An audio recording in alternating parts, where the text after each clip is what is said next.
Hi everyone. In this video, we will see the working principle of the BLDC motor, what is the concept of the electronic commutation, and how a fixed DC supply is being split to the three windings over the stator.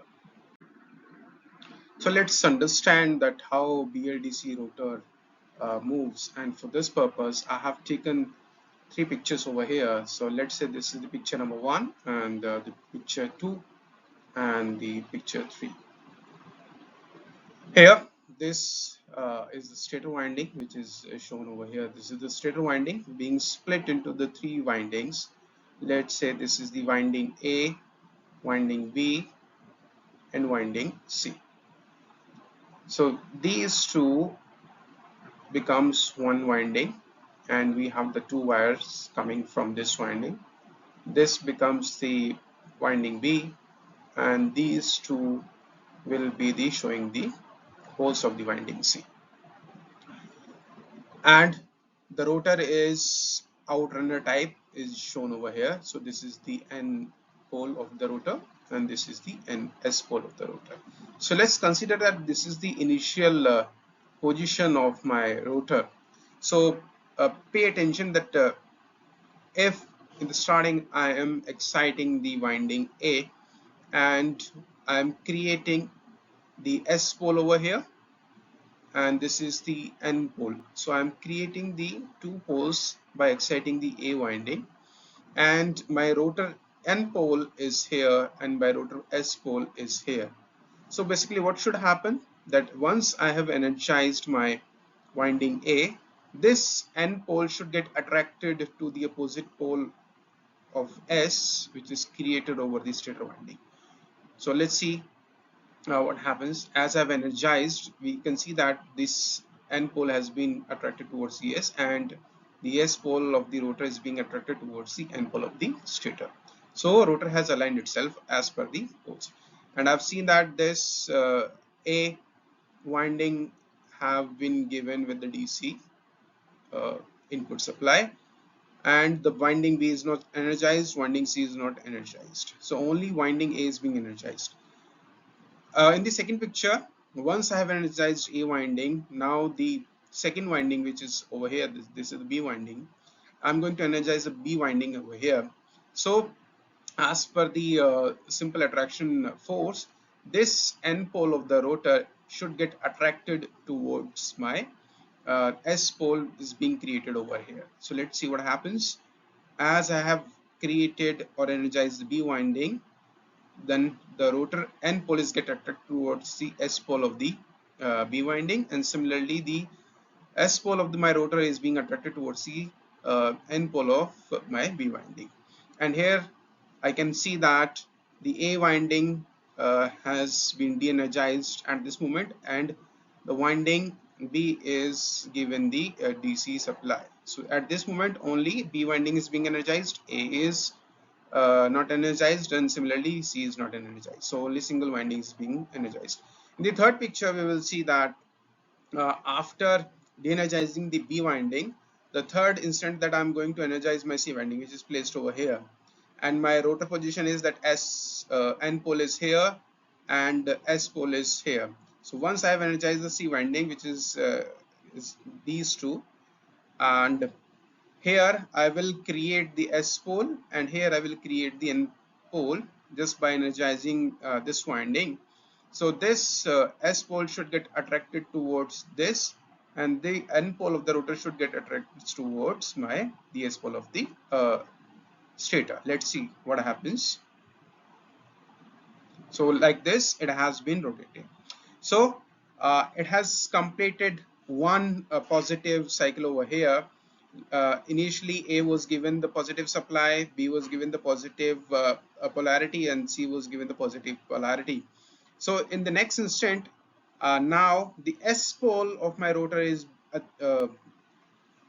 in this position, and the next is the A winding again need to be energized. However, earlier I have energized the A winding, which has created the S pole over here and N pole over here, but now I need to create the N pole so that this S pole will get attracted towards this. So I need to create the N pole over the A winding. So therefore I need to give the reverse polarity to my A winding. So earlier like this, if this was the polarity I have given to my A winding, so I need to give the negative, or let's say the reverse polarity DC supply to my A winding, so that it will create the opposite pole and then S will get attracted towards the N pole. Similarly for the B winding also, I need to give the reverse polarity. Instead of this, I need to give the reverse polarity so that the B coil will also generate the same reverse pole. Instead of S over here, now it should create N, and similarly this will create the S. And similarly the C winding will also should be given with the reverse DC polarity, so that the poles will get uh, reverse polarity and my rotor will get attracted towards it. So as we have seen that I need to change the polarity after completing one positive cycle. I need to give the reverse polarity to the each winding so that my rotor keeps on moving. So the same has been shown over here. Let's say that we have already seen that first the A winding is being energized, then second movement the B winding is being energized, and then C winding is being energized. After completing one positive cycle, A is being energized with the negative polarity. Similarly, the B is energized with the negative polarity, and the C again with energized with the reverse polarity. So therefore, it completes one cycle and my rotor keeps on moving. However, there is one thing which we need to keep in the mind, that how the stator winding will know that at what instant which winding needs to be energized.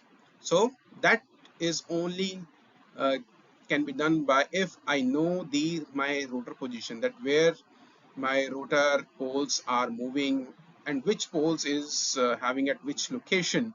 So therefore, this should be given as the feedback. The rotor position should be given as a feedback to my external arrangement, which is giving or which is exciting my rotor stator windings. So this is nothing but it is happens through the electronic commutation. And for that purpose, just to know the rotor position, the BLDC motor has the Hall sensors. So the Hall sensors gives the my rotor position feedback to the decoder of my electronic commutation circuitry of the BLDC motor. And based on the rotor position, the controller decides that which winding needs to be energized at which time. But as we have seen here that the, the same case, let's say the first I have given the A winding is creating S pole over here and pole over here, and this N pole is getting attracted towards the S pole, and this S pole of the rotor is getting attracted towards my N pole of the stator. However, this creates very low kind or very poor torque. If I'll just put the uh, load which overcomes the created torque of my motor, then this rotor will not be able to move it. So the energizing the single winding at a time will uh, for sure rotate my rotor. But if I'll put the load on my motor, which is kind of a heavy, or which is more than the torque produced by the motor, so my motor will not be able to run. So therefore, just to solve this problem, uh, instead of one winding, BLDC motor in general energize the two winding at the same time. So here this is the case which we have taken. Let's say that this is A winding and this is B winding and this is the C winding over here. Let's say this, and at this moment in this picture it is shown that the winding C and winding A is energized simultaneously. So what happens? This winding C pole is creating S, and similarly this winding A pole is creating the S pole, and the reverse of it here the N pole and the N pole of your C winding. And let's say that this is my rotor position, that the N pole is here and S pole is here. So this is the S pole and this is the N pole. So let's say this is my rotor position at the particular moment. So as I will energize this, what will happen? This N pole will get attracted towards the S pole, one thing, and this N pole, which is created over here over the A winding, will oppose the my N pole of the rotor. So it is creating the two force. One is the attraction force being created over here. One is the repulsion force which is being created over here. Similarly, for this S pole, the S pole will get attracted towards the N pole created over here, and this S pole will reflect or repel my S pole further. So again, the two forces acting upon the same S pole over here of the rotor. So this creates a kind of a double attraction and repulsion force, and it further increases the torque of my motor. So by doing this, instead of one winding, if I'll accept the two windings, I can improve my torque of the BLDC motor. So let's understand that now how quickly it is happening.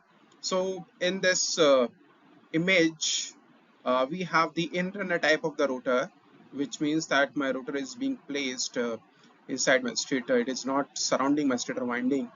And we have split the stator winding to the three. Let's say this is the winding A, this is the winding B, and this is the winding C.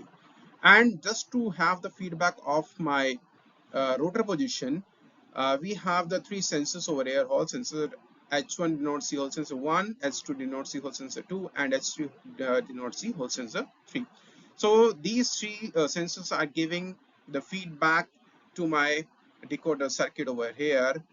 And this, the whole thing is nothing but this shows that how the electronic commutation is happening over the BLDC motor. So BLDC motor has the sensor implementation, which gives the feedback of this rotor position to my decoder circuit, and based on that, the decoder circuit produces the pulse, or produces the or the energize the master winding, that which winding needs to be energized at what time. So here it is being shown over here, the Hall sensor 1, Hall sensor 2, and Hall sensor 3. So if the Hall sensor 1 output is high, similarly the Hall sensor 3 is output high. So at this moment, you can say that winding B is being energized. Similarly, after this moment, when the Hall sensor 3 output is going low, but still my Hall sensor output 1 is high.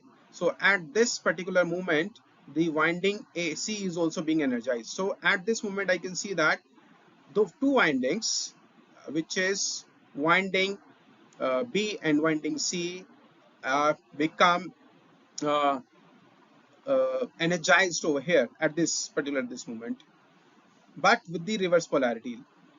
Let's say that winding B is being energized with the positive, and winding C is being energized with the reverse polarity of it. So they are just creating the poles such that my rotor will get the two forces over here, which is the attraction and repulsion, and we can see that how quickly it is happening. And if I will change the frequency of my commutation, the speed of the rotor will also get increased. So therefore, the speed and the torque both can be controlled by the electronic commutation over the BLDC motor.